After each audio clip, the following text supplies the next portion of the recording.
So how to fast? So as I've already mentioned, as a church, we're going to do 21 days of the Daniel fast, which is in essence not eating meat, not eating luxuries, no sweets, no rich food, um, basic vegetables, fruit, no bread. Pasta is okay. You need some carbs somewhere, I suppose. And I would suggest if you're a coffee drinker, don't drink the coffee, and rather just drink water exclusively throughout the fast. Okay, but here's a couple of things I would suggest just practically to avoid some pitfalls of fasting. So number one, have a plan. Plan your meals and your quiet time. So the biggest issue when we fast is that we actually don't have a plan. So we decide on Sunday, 5 o'clock, okay, we're going to fast. And then tomorrow we wake up and we haven't prepared ourselves practically for what the fast is supposed to be doing, right? So have a bit of a plan, right? Samantha usually she puts out a whole menu for a week and we just repeat that times 3. So we have something every day and we just repeat that every single week, right? It makes it easier for us. The biggest issue is going to be, habits that you have. So if you have something, after your supper, which is usually a snack or whatever, that's going to be the biggest issue. So remember, this is not a diet. When you fast, you're going to have that temptation. So what do? Right? You rely on God. You rely on the Spirit. You say literally, God, help me. Holy Spirit, help me to overcome this temptation. Holy Spirit, help me overcome, have authority over this temptation right now, and then walk away from it, right? Also practically, don't buy luxuries, right? If you know you're going to fast for 21 days, don't buy those things for 3 weeks. And don't go to the shops when you're hungry. Otherwise, you're going to end up buying a bunch of stuff that you shouldn't buy, right? So have a plan your meals and plan your quiet time. So what are you going to be doing in the normal time that maybe you're watching TV, right? So remember, this is denying the flesh and increasing the spirit. So I would definitely say no TV, right? What does that do? That feeds the flesh. Because what we're trying to do, we are trying to be more sensitive and more deeply connected with God. So what are we going to do? We're going to plan a quiet time. So in the mornings as a church, we're going to connect online. We're going to pray and we're going to go through devotional as a church, right? The link will be posted.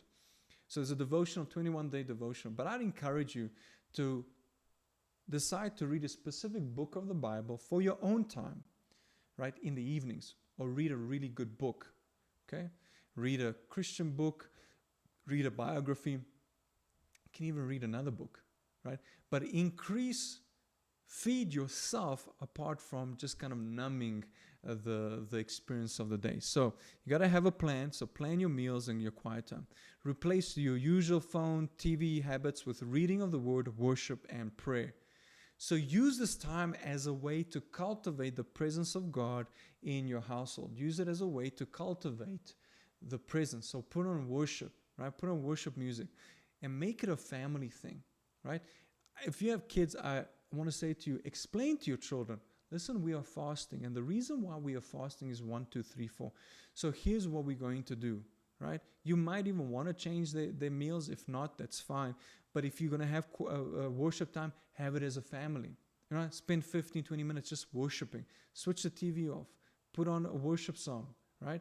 Have some time in prayer. Get around your family table and get into the Word together, right? Have your kids, if they can read, and they may be teenagers, have them bring their Bible out and create a devotional time around the Word instead of a devotional time around the TV and the phone. And then lastly, abstaining from sexual intimacy, right? So there's a specific instruction from Paul that says, look, if you're married, number one, married obviously, you are not to deny your partner sexual intimacy unless it is part of the monthly cycle of the wife, or if you are fasting. So again, this is teaching us to have authority over the flesh, okay? And so I would really encourage you to abstain from sexual intimacy. Why? It's biblically an instruction when we fast.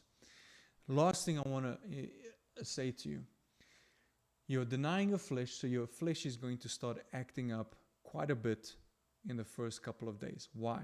Because when anything starts dying, there's a lot of lost activity, Okay, the flesh doesn't like it, so it's going to try to intimidate you. The enemy is going to try and intimidate you by saying, this is a complete waste of time, and you're going to start feeling very agitated and irritable. And if you aren't, if you're not recognizing that the irritability and that frustration is a result of the flesh, you might actually give yourself to offense. So I want to just encourage you and warn you that you can come up with the spirit of offense during this time. Guard your heart, guard your mind, guard yourself against the spirit of offense.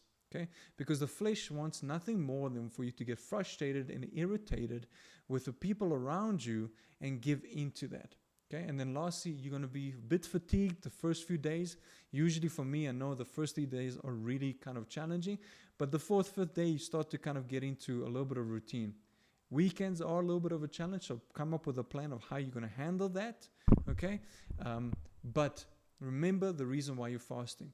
You want to give yourself to God, and God rewards your fast and your dedication to Him. So God bless you. I trust that you'll be joining us. Trust that this help you. And I'm looking forward to connecting with you on our fast Monday to Friday starting next week. But even more excitingly, I'm excited to see you back in the house, back in the building on Sunday. God bless you, everybody. We'll see you soon.